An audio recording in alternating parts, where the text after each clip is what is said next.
ఏపీలో తెలుగుదేశం పార్టీ సత్తా చాటబోతోంది. 17 లోక్సభ స్థానాల్లో విజయ దుందుబి మోగించబోతోంది. ఈ విషయాలను ఇండియా టుడే అంచనాల ద్వారా బయటపెట్టింది. సార్వత్రిక ఎన్నికల్లో వైసీపీ గట్టి షాక్ ఉంటుంది అని ఇండియా టుడే వెల్లడించింది. ఏపీలోని 25 లోక్సభ స్థానాల్లో ఇప్పటికిప్పుడు ఎన్నికలు జరిగితే టీడీపీ 17 లోక్సభ స్థానాలను సునాయాసంగా గెలుచుకోబోతోంది అని తేల్చి చెప్పింది. వైసీపీ 8 స్థానాలకు పరిమితం కానుంది. మూన్ ఆఫ్ ది నేషన్ పేరిట ఇండియా టుడే సంస్థ నిర్వహించిన సర్వేలో ఈ విషయం వెల్లడైంది. దేశవ్యాప్తంగా వివిధ రాష్ట్రాల్లో నిర్వహించిన సర్వే ఫలితాలను ఇండియా టుడే వెల్లడించింది. 2023 డిసెంబర్ 15 నుంచి జనవరి 28 వరకు సర్వే నిర్వహించినట్లు తెలియజేసింది. 2019 ఎన్నికల్లో 151 అసెంబ్లీ స్థానాల్లో విజయం సాధించిన వైసీపీ 22 లోక్సభ స్థానాలను గెలుచుకుంది. టీడీపీ 3 స్థానాలకే పరిమితమైంది. ఈసారి ఎన్నికల్లో ఫలితాలు తారుమారు కానున్నాయి అని ఇండియా టుడే సర్వే అంచనా వేసింది.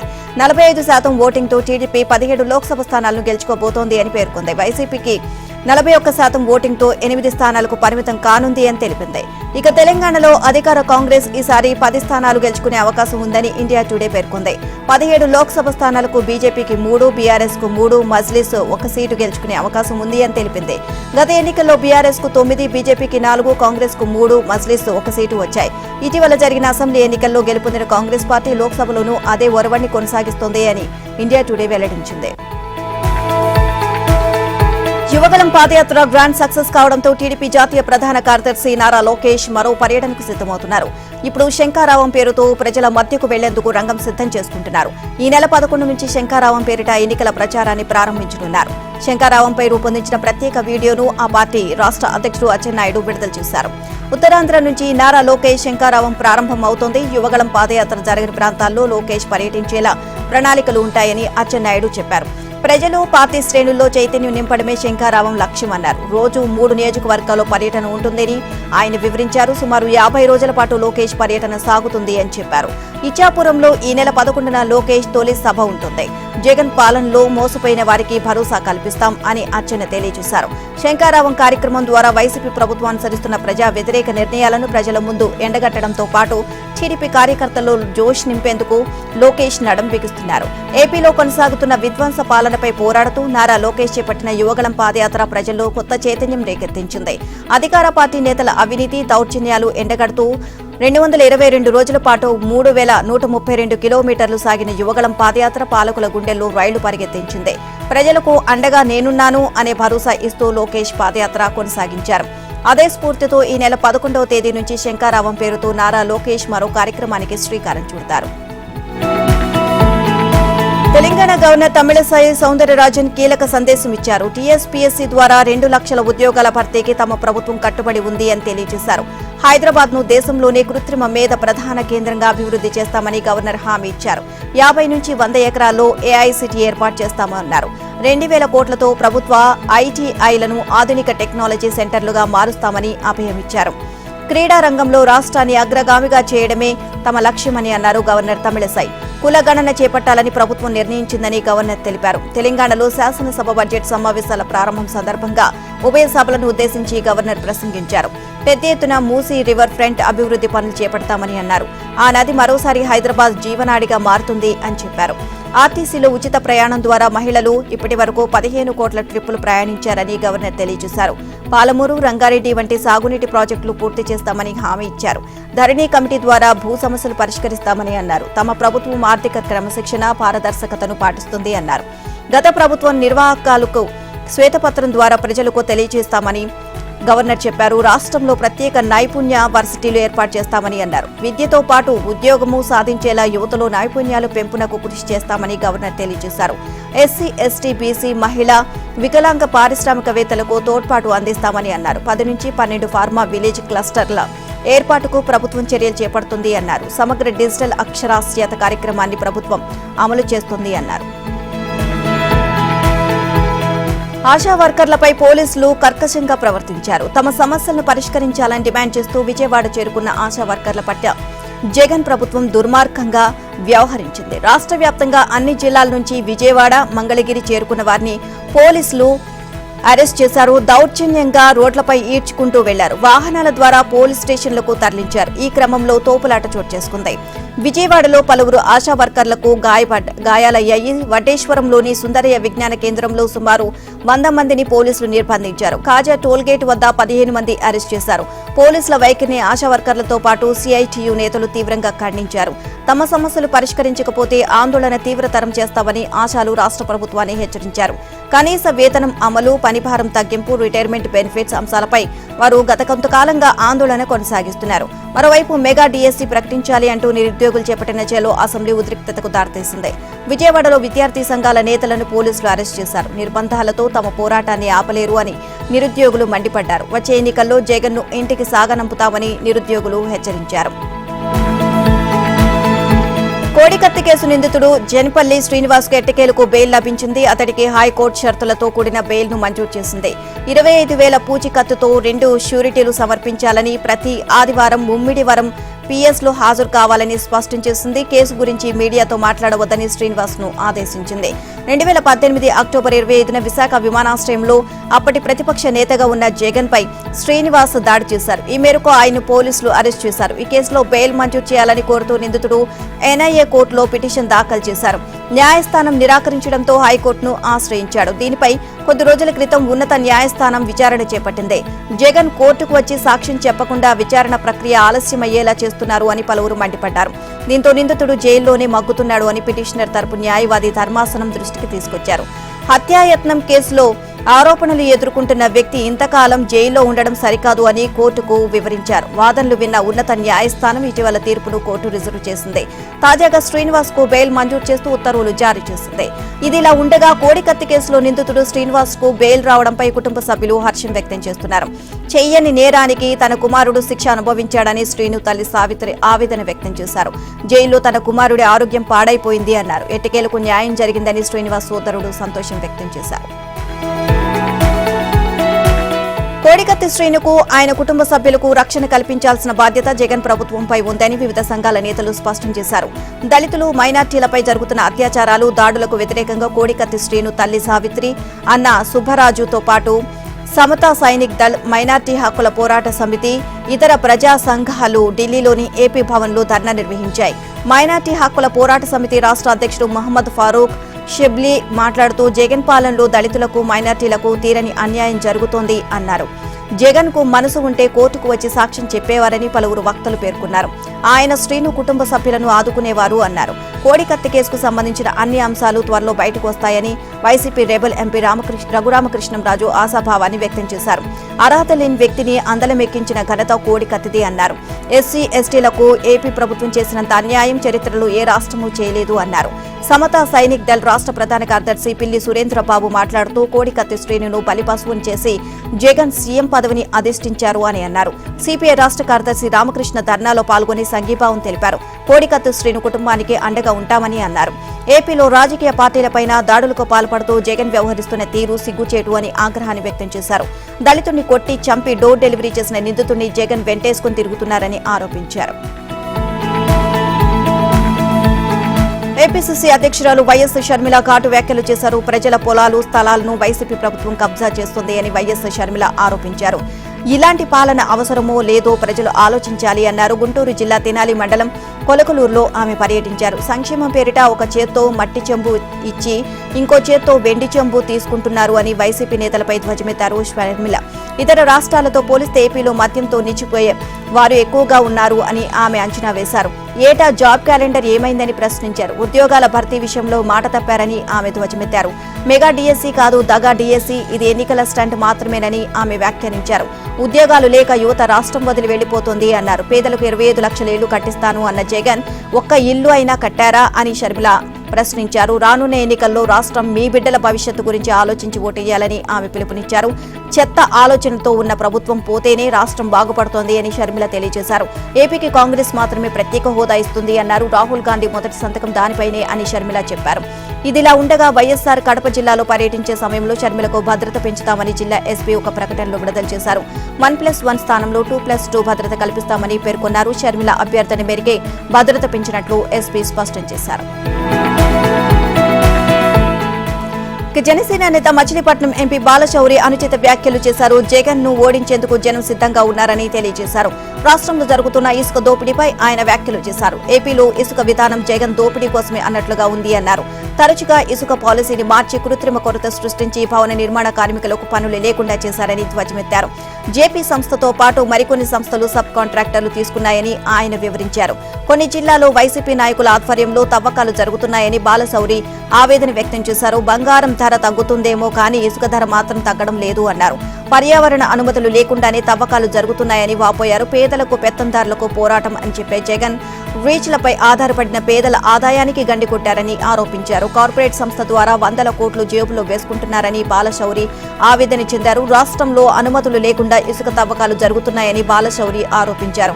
తమిళనాడులో అక్రమ తవ్వకాలపై ఈడీ తనిఖీలు చేసి 5 కలెక్టర్లపై కేసులు పెట్టింది అని గుర్తు చేశారు. అత్యాధునిక సాంకేతికత వినియోగించి అక్కడ తనిఖీలు నిర్వహించారని తెలియజేశారు. మన వద్ద ఎంత తవ్వినా ఎలా తవ్వినా ఏం కాదు అన్నట్లు రాష్ట్ర ప్రభుత్వం వ్యవహరిస్తోంది అని దుయ్యబట్టారు. భవిష్యత్తులో మన రాష్ట్రంలో కనీసం 10 మంది కలెక్టర్లు ఇబ్బంది పడతారని బాలశౌరి జోషి చెప్పారు. తమిళనాడు తరహాలో ఏపీలోనూ ఈడీ అధికారులు తనిఖీలు చేయాలని డిమాండ్ చేశారు. నా ఎస్సీ నా బీసీ అనే జగన్ ఇసుక ఆదాయంలో వారికి వాటా ఎందుకు ఇవ్వడం లేదు అని ప్రశ్నించారు. ఇసుక స్కామ్ చాలా పెద్ద కుంభకోణమని పేర్కొన్నారు. ఈడీ తనిఖీలు చేస్తే సూత్రధారులు ఎవరో బయటకు వస్తారని ఆయన అంచనా వేశారు. రాష్ట్రంలో ఎన్నికలు ఎప్పుడు వస్తాయా అని ప్రజలు ఎదురు చూస్తున్నారు అని బాలశౌరి పేర్కొన్నారు.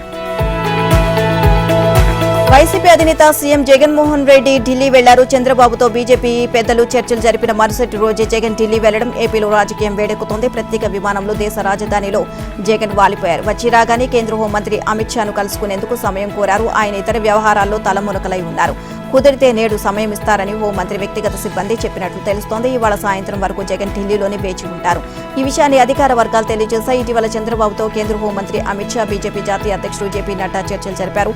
ఎన్డీఏలో భాగస్వామి కావాలని అమిత్ షా ఆయన్ను కోరారు. పరస్పర ప్రయోజనాల రీత్యా కలిసి వెళ్లాలనే అవగాహన కుదిరింది అని ఇరు పార్టీల వర్గాలు చెబుతున్నాయి. ఇదే నేపథ్యంలో జగన్ హుటాహుటిన ఢిల్లీకి చేరుకోవడం హాట్ టాపిక్ గా మారింది. ఇవాళ ఆయన ప్రధాని మోదీని కలిసే అవకాశాలు ఉన్నట్లు అధికార వర్గాలు తెలియజేశాయి. కాళేశ్వరం ప్రాజెక్టుపై సీఎం రేవంత్ రెడ్డి కీలక అంశాలు వెల్లడించారు. ప్రాజెక్టు విచారణకు సిట్టింగ్ జడ్జిని ఇవ్వలేమని హైకోర్టు తేల్చి చెప్పింది అని సీఎం రేవంత్ తెలిపారు. విశ్రాంత జడ్జితో విచారణ జరిపించుకోవాలని సూచించినట్లు చెప్పారు. ఉన్నత న్యాయస్థానం చెప్పిన అంశంపై మంత్రివర్గంలో లేదా అసెంబ్లీలో చర్చించి తుది నిర్ణయం తీసుకుంటామని అన్నారు. మిషన్ భగీరథపై విచారణకు ఆదేశించామని సీఎం వెల్లడించారు. గవర్నర్ తమిళసై ప్రసంగం పూర్తి అయిన తర్వాత సీఎం రేవంత్ రెడ్డి మీడియాతో మాట్లాడారు. బీఆర్ఎస్ అధినేత కేసీఆర్ శాసనసభకు రావాలని కోరుకుంటున్నట్లు సీఎం తెలిపారు. కృష్ణా జలాల విషయంలో ఆయన చిత్తశుద్ధిని ప్రజలు చూశారని అన్నారు. గవర్నర్ ప్రసంగంకి రాలేదు అంటేనే ఆయనకి ఎంత బాధ్యత ఉందో అర్థమవుతుంది అని వ్యాఖ్యానించారు. కేసీఆర్ బీఆర్ఎస్ గురించి ప్రజలు ఆలోచించడం మానేశారని ఎద్దేవా చేశారు. ఉద్యోగ నియామకాల విషయంలో స్పష్టతతో ఉన్నామని అన్నారు. విధానపరమైన లోపాలు లేకుండా పాలన సాగిస్తున్నామని సీఎం తెలియజేశారు. రాజ్యసభ ఎన్నికల్లో ఎంతమంది పోటీ చేసేది అధిష్టానం నిర్ణయిస్తుంది అని రేవంత్ అన్నారు. శాసనసభలో టీడీపీ సభ్యులు నిరసన వ్యక్తం చేశారు. స్పీకర్ పోడియం పైకి వెళ్లి నిరసన చేపట్టారు. జాబ్ క్యాలెండర్ మద్యం నిషేధం దిశ చట్టం అమలుపై శాసనసభలో చర్చించాలి అని టీడీపీ పట్టుబట్టింది. దీనికోసం ఇచ్చిన వాయిదా తీర్మానాన్ని స్పీకర్ తిరస్కరించడంతో టీడీపీ ఎమ్మెల్యేలు సభలో నిరసనకు దిగారు. వారి నిరసన పట్టించుకోకుండా స్పీకర్ ప్రభుత్వ బిల్లును చేపట్టడంతో కొందరు టీడీపీ సభ్యులు పోడియంపైకి ఎక్కి నినాదాలు చేశారు. మరికొందరు నిరసన కొనసాగించారు. గందరగోళ పరిస్థితుల మధ్య బిల్లును ఆమోదించారు. ఏపీ విద్యుత్ సుంకం సవరణ బిల్లు, ఏపీ ప్రైవేటు విశ్వవిద్యాలయాల సవరణ బిల్లును సభ ఆమోదించారు. వెంటనే స్పీకర్ టీ బ్రేక్ ప్రకటించారు. 9:26 టీ బ్రేక్ ఇవ్వగా మధ్యాహ్నం 12:30 తిరిగి సభను ప్రారంభించారు. టీ బ్రేక్ కోసం 3 గంటల పాటు సభను వాయిదా వేయడంపై ప్రతిపక్షంతో పాటు అధికార ఎమ్మెల్యేలు సైతం అసహనాన్ని వ్యక్తం చేశారు. అప్రాప్రియేషన్ బిల్లును సిద్ధం చేయడం చేతగాని ప్రభుత్వం శాసనసభను అపహాస్యం పాల్చేసింది అని టీడీపీ విమర్శించింది. కోరం లేకపోవడంతో శాసనసభ పావుగంట ఆలస్యంగా ప్రారంభమైంది. టీడీపీ సభ్యుల నిరసనలతో శాసన మండలి హోరెత్తింది. సమావేశం ప్రారంభం కాగానే టీడీపీ సభ్యులు జాబ్ క్యాలెండర్, మద్య నిషేధం, దిశా చట్టం అమలుపై అంశాలపై చర్చకు ఇచ్చిన వాయిదా తీర్మానాన్ని చైర్మన్ కొయ్యం మోషన్ రాజు తిరస్కరించారు. పీడీఎఫ్ ఎమ్మెల్సీలు ఉద్యోగుల బకాయిలపై ఇచ్చిన వాయిదా తీర్మానాన్ని కూడా చైర్మన్ తిరస్కరించారు. దీంతో పీడీఎఫ్ ఎమ్మెల్సీలు తమ స్థానాల్లో నిల్చొని నినాదాలు చేస్తూ నిరసన తెలియజేశారు.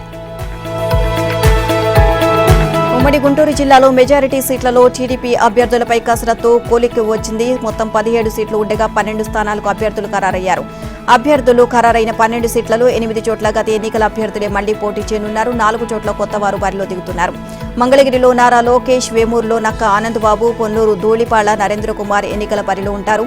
తాడికొండ, తెనాలి శ్రావణ్ కుమార్, రేపల్లె అనగానే సత్యప్రసాద్, చిలుకలూరిపేట ప్రత్తిపాటి పుల్లారావు పోటీలో నిలుస్తారని టీడీపీ వర్గాలు తెలియజేశాయి. వినుకొండ జీవి ఆంజనేయులు, గురిజాలలో ఎరపతినేని శ్రీనివాసరావు తిరిగి పోటీ చేయనున్నారు. వీరిలో అనగాని సిట్టింగ్ ఎమ్మెల్యే. కొత్తగా సత్తెనపల్లిలో మాజీ మంత్రి కన్నా లక్ష్మీనారాయణ, ప్రతిపాడులో రిటైర్డ్ ఐఏఎస్ అధికారి రామాంజనేయులు, మాచర్లలో జూలకంటి బ్రహ్మారెడ్డి, బాపట్లలో నరేంద్ర వర్మ పోటీ చేయనున్నారు. తెనాలిలో జనసేన తరపున ఆ పార్టీ రాజకీయ వ్యవహారాల కమిటీ చైర్మన్ నాదండ్ల మనోహర్ పోటీ చేస్తారు. గుంటూరు పశ్చిమ సీటును కూడా ఆ పార్టీ ఆశిస్తోంది. ఆ సీటుకు టీడీపీ తరపున చాలా మంది పోటీ పడుతున్నారు.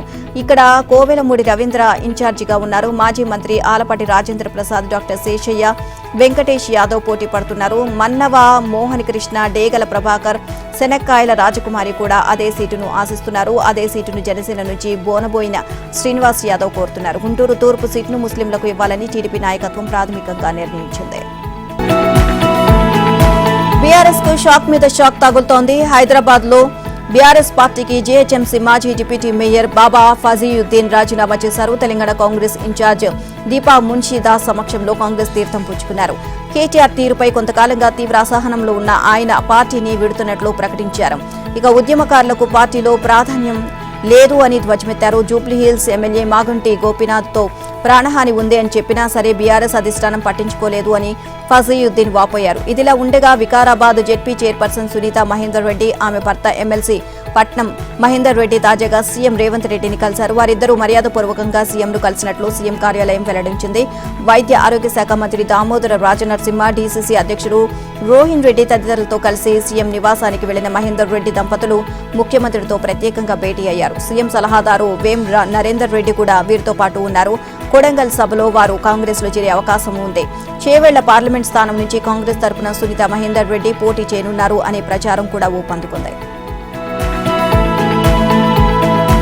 కాళేశ్వరం ప్రాజెక్టులో జరిగిన లోపాలపై విజిలెన్స్ అధికారులు కీలక రిపోర్టును బయటపెట్టారు. మేడిగడ్డ బ్యారేజీలో 16 పిల్లర్ నుంచి 21వ పిల్లర్ వరకు నష్టం జరిగిందని గుర్తించారు. డ్రాఫ్ట్ సపోర్ట్ కొట్టుకుపోవడంతో పిల్లర్లకు నష్టం జరిగిందని రిపోర్టులో పేర్కొన్నారు. ఏజెన్సీ నిర్లక్ష్యం వల్ల భారీ నష్టం జరిగిందని నివేదికలో తేల్చారు.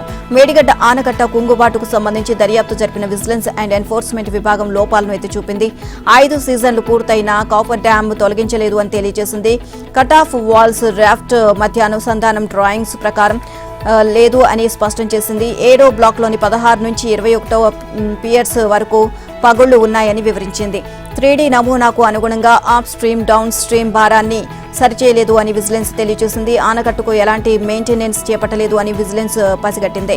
దెబ్బతిన్న ప్రాంతాల్లో మరమ్మతుల కోసం 4 సార్లు నోటీసులు ఇచ్చినట్లు పేర్కొంది. పలుమార్లు నోటీసులు ఇచ్చి మరమ్మతులు చేయాలని కోరిన నీటిపారుదల శాఖ ఏజెన్సీ దెబ్బతిన్న భాగానికి ఎలాంటి మరమ్మతులు చేయలేదు అని స్పష్టం చేసింది. ఒప్పందానికి విరుద్ధంగా పనులు జరిగాయని విజిలెన్స్ తెలియజేసింది. పనులు పూర్తి కాకముందే పూర్తయినట్లు ధృవీకరణ పత్రం ఇచ్చినట్లు ఆక్షేపించింది. డిఫెక్ట్ లయబిలిటీ పీరియడ్ కు సంబంధించి రామగుండం ఈఎన్సీ ఇచ్చిన నివేదికకు ఇవి పూర్తి విరుద్ధంగా ఉంది అని తెలియజేసింది. బ్యారేజీ ఆపరేషన్లోకి తీసుకొచ్చే ముందు సీసీ బ్లాక్లను ప్రాజెక్టు అథారిటీ తనిఖీ చేయలేదు అని వెల్లడించింది. కనీసం నిర్వహణ కూడా చేయలేదు అని వివరించింది. ఇది నిర్వహణ పరంగా చాలా ముఖ్యమైన అంశము అని పేర్కొంది. కాంగ్రెస్ ఎమ్మెల్యే కోమటిరెడ్డి రాజగోపాల్ రెడ్డి ఘాటు వ్యాఖ్యలు చేశారు. అసెంబ్లీ సమావేశాల తర్వాత మంత్రివర్గ విస్తరణ ఉంటుంది అని వెల్లడించారు. శాసనసభ ప్రాంగణంలో మీడియా ప్రతినిధులతో ఆయన ఇష్టాగోష్ఠిగా మాట్లాడారు. తనకు అధిష్టానం ప్రత్యేక హామీ ఇచ్చింది అన్నారు. హోంశాఖ ఇవ్వాలని తాను కోరుతున్నానని చెప్పారు. కేసీఆర్ ను గద్దెదించేందుకే కాంగ్రెస్ లోకి వచ్చాను అని తెలియజేశారు. తాను హోంమంత్రి అయితేనే బీఆర్ఎస్ నేతలు కంట్రోల్లో ఉంటారు అని చెప్పారు. కేసీఆర్, కేటీఆర్, హరీష్ రావు, కవిత, సంతోష్ రావు, జగదీష్ రెడ్డి జైలుకు వెళ్లడం ఖాయమని అన్నారు. భువనగిరి, నల్గొండ లోక్సభ స్థానాల్లోనూ మా కుటుంబ సభ్యులెవరూ పోటీ చేయకూడదు అనేది తమ ఆలోచన అని తెలియజేశారు. పార్టీ ఆదేశిస్తే పోటీ చేస్తామని అన్నారు. ఎవరికి టికెట్ ఇచ్చినా గెలిపిస్తాం అని రాజగోపాల్ రెడ్డి వ్యాఖ్యలు చేశారు. వైసీపీ నేతలు బరితెగిస్తున్నారు. గిట్టని వారిని బెదిరిస్తున్నారు.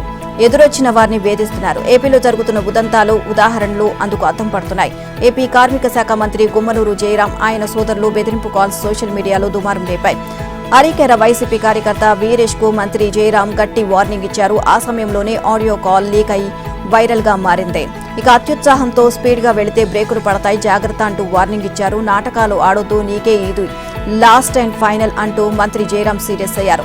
నిన్న మంత్రి సోదరుడు నారాయణ స్వామి అస్పరి దళిత జెడ్పీటీసీ దొరబాబుకు నరికేస్తాను అని వార్నింగ్ ఇచ్చాడు. ఇంకో సోదరుడు గుమ్మన్నూరు నారాయణ నేమకల్ సర్పంచ్ ప్రేమకుమార్ కు వార్నింగ్ ఇచ్చారు. చిప్పగిరి సర్పంచులు అంతా నిన్న నిరసనకు దిగారు. తాజాగా మంత్రి జయరాం కార్యకర్తపై చిందులు తొక్కడం తీవ్ర చర్చనీయాంశంగా మారింది.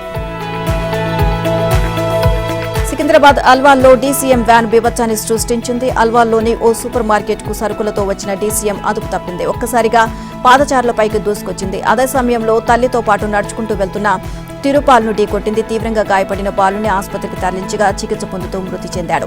డీసీఎం వ్యాను డ్రైవర్ నిర్లక్ష్యమే ప్రమాదానికి కారణమో అని స్థానికులు ఆగ్రహాన్ని వ్యక్తం చేస్తున్నారు. ప్రమాదం జరిగిన వెంటనే డ్రైవర్ అక్కడి నుంచి పరారయ్యాడు. పోలీసులు ఘటనా స్థలికి చేరుకుని వివరాలు సేకరించారు. అల్వాల్ గంగపుత్ర కాలనీకి చెందిన తిరుపాల్ కృష్ణవేణి స్కూల్లో 3వ తరగతి చదువుతున్నాడు. ఆసుపత్రిలో చికిత్స పొందుతున్న తండ్రిని చూసేందుకు తల్లితో కలిసి వెళ్తుండగా ప్రమాదానికి గురయ్యాడు. భర్త ఆసుపత్రి పాలు, కొడుకు రోడ్డు పాలు కావడంతో తిరుపాల్ తల్లి కన్నీరు మున్నీరై విలపిస్తోంది. మహిళా శక్తి చాలా గొప్పదని టీడీపీ అధినేత నారా చంద్రబాబు సతీమణి భువనేశ్వరి అని తెలియజేశారు. ఎట్టి పరిస్థితుల్లోనూ వెనుకంజ వేయకుండా మన శక్తిని మనమే చాటుకుందామని ఆమె పిలుపునిచ్చారు. రాజధాని గ్రామమైన వెంకటపాలెంలో పాడి రైతులతో ముఖాముఖి నిర్వహించారు. 1514 రోజులుగా అమరావతి కోసం పోరాటం చేస్తున్న మహిళలకు భువనేశ్వరి హ్యాట్స్ ఆఫ్ చెప్పారు. తమ పార్టీ త్వరలో అధికారంలోకి వస్తోంది అని ఆమె ధీమా వ్యక్తం చేశారు. అప్పుడు అమరావతి నిర్మాణం జరుగుతుంది అన్నారు. స్త్రీలకు స్వేచ్ఛనిచ్చే ఘనత ఎన్టీఆర్కే దక్కింది అన్నారు. 1994లో హెరిటేజ్ వ్యాపార బాధ్యతలు తాను స్వీకరించానని భువనేశ్వరి చెప్పారు. మొదట్లో 400 మంది రైతులతో ప్రారంభమైన హెరిటేజ్ నేడు 3 లక్షల మందికి పెరిగింది అన్నారు. పాడి పంటలు బాగుంటేనే దేశం బాగుంటుంది అని చెప్పారు. పార్టీని అంటిపెట్టుకుని ఉన్న కార్యకర్తల కుటుంబాల కష్టాల్లో ఉంటే తెలుగుదేశం పార్టీ వారికి అన్ని వేళలా తోడు ఉంటుంది అని భువనేశ్వరి భరోసా ఇచ్చారు. గుంటూరు జిల్లా తాడిగొండ నియోజకవర్గంలోని ఫిరంగిపురం, తాడిగొండ, తూళ్లూరు మండలాల్లో భువనేశ్వరి పర్యటించారు. చంద్రబాబు అరెస్టును తట్టుకోలేక మనస్తాపంతో మృతి చెందిన పార్టీ కార్యకర్తల కుటుంబాలను ఆమె పరామర్శించారు. ఫిరంగిపురం మండలం కండ్రిగ శివారు గ్రామమైన రేగులగడ్డకు చెందిన నలజర్ల పెదచెన్న కేశవరావు కుటుంబాన్ని పరామర్శించారు. తాడికొండ మండలం బండారుపల్లిలోని తూమాటి బాలయ్య, తూళ్లూరు మండలం తూళ్లూరుకు చెందిన మోరం సాంబశివరావు కుటుంబాలను ఓదార్చారు. రాయపూడికి చెందిన గోరంగంటి మల్లికార్జునరావు, వెంకటపాలానికి చెందిన లంక నరసింహారావు కుటుంబ సభ్యులకు భరోసా ఇచ్చారు. ఒక్కో కుటుంబానికి 3 లక్షల చెక్కును అందజేశారు. బాధిత కుటుంబాలకు టీడీపీ అండగా ఉంటుంది అని భువనేశ్వరి భరోసా ఇచ్చారు. పోలవరం ప్రాజెక్టుపై కేంద్రం కీలక వ్యాఖ్యలు చేసింది. పోలవరం ప్రాజెక్టు మొదటి దశ 2026 మార్చిలోపు పూర్తి కాదని కేంద్రం స్పష్టం చేసింది. లోక్సభలో వైసీపీ సభ్యుడు బ్రహ్మానందరెడ్డి అడిగిన ప్రశ్నకు కేంద్ర జలవనరుల మంత్రి విశ్వేశ్వర్ తోడు సమాధానమిచ్చారు. కేంద్రం తరపున పోలవరం ప్రాజెక్టును అమలు చేయాల్సింది ఏపీ ప్రభుత్వమేనని చెప్పారు. తాడిపూడి ఎత్తిపోతల పథకం, తారకరామ తీర్థం సాగరం ప్రాజెక్టు కూడా 2026 మార్చి వరకు పూర్తి కావు అని తెలియజేసింది. కందుల ఓబుల్రెడ్డి కుండ్లకమ్మ రిజర్వాయర్, తోట వెంకటాచలం పుష్కర ఎత్తిపోతల, ముసురుమల్లి రిజర్వాయర్ 2025 జూన్ నాటికి పూర్తి అవుతాయని స్పష్టం చేసింది. సర్దార్ గౌతు లచ్చన్న బ్యారేజ్ 2025 మార్చి నాటికి పూర్తవుతుంది అని వివరించారు. రాజ్యసభ ఎన్నికలకు నోటిఫికేషన్ రావడంతో వైసీపీ అధినేత జగన్ 3 అభ్యర్థులను ఖరారు చేశారు. గతంలో లీకులు ఇచ్చిన చిత్తూరు ఎమ్మెల్యే అరణి శ్రీనివాసులు పేరును డ్రాప్ చేశారు. తాజాగా టీటీడీ మాజీ చైర్మన్ సీఎం బాబాయి, వైవి సుబ్బారెడ్డి, ఎమ్మెల్యే బాబురావు, కడప జిల్లాకు చెందిన మేడ రఘునాథ్ రెడ్డి పేర్లను రాజ్యసభ అభ్యర్థులుగా ఖరారు చేశారు. అలాగే మధ్యాహ్నం నోటిఫికేషన్ రావడంతో టీడీపీ కూడా నామినేషన్ పత్రాలను కొనుగోలు చేసింది. రాజన్న సిరిసిల్ల జిల్లాలో కొందరు రైతులు ఆందోళన చేశారు. తమ సమస్యలు పరిష్కరించాలని డిమాండ్ చేశారు. పొద్దూరు ప్రభుత్వ మెడికల్ కాలేజీ అదనపు భవనాల నిర్మాణాన్ని రైతులు అడ్డుకున్నారు. మాజీ మంత్రి ఎమ్మెల్యే కేటీఆర్ హామీలతో మెడికల్ కాలేజీ నిర్మాణానికి భూములు ఇచ్చామని రైతులు తెలియజేశారు. ఇచ్చిన హామీ ప్రకారం భూమికి బదులు భూమి నష్టపరిహారం ఇవ్వలేదు అని రైతులు ఆవేదన వ్యక్తం చేశారు. పాక్తో జరిగిన రెండో సెమీఫైనల్ మ్యాచ్లో ఆస్ట్రేలియా విజయం సాధించింది. అండర్-19 ప్రపంచ కప్ ఫైనల్ పోటీలో 2 జట్లు పాల్గొన్నాయి. ఆస్ట్రేలియా జట్టు ఆదివారం భారత్తో ఢీకొట్టనుంది. జిమనోని వేదికగా పాకిస్తాన్తో జరిగిన ఉత్కంఠభరిత మ్యాచ్లో ఆస్ట్రేలియా విజయ కేతనాన్ని ఎగురవేసింది. 1 వికెట్ తేడాతో గెలుపొంది ఫైనల్లోకి అడుగుపెట్టింది. ఆదివారం జరగబోయే తుది మ్యాచ్లో భారత్ను ఢీకొట్టనుంది. తొలుత బ్యాటింగ్ చేసిన యువ పాకిస్తాన్ జట్టు 48.5 ఓవర్లో 179 పరుగులకు ఆలౌట్ అయింది. టామ్ స్ప్రెక్టర్ దెబ్బకు విలవిల్లాడిపోయింది. సరైన సమయంలో వికెట్లు పడగొట్టి పాక్ పరాజయానికి బాటలు వేశాడు. అజాన్ అవైస్, అరాఫత్ మినాహ్ అర్ధశతకాలు చేశారు. ఓపెనర్ షమైల్ హుసేన్ పర్వాలేదు అనిపించగా మిగతా వారంతా సింగిల్ డిజిట్ స్కోర్కే పరిమితమయ్యారు. ఆస్ట్రేలియా బౌలర్లలో స్ట్రేకర్ 6 వికెట్లు కొట్టారు.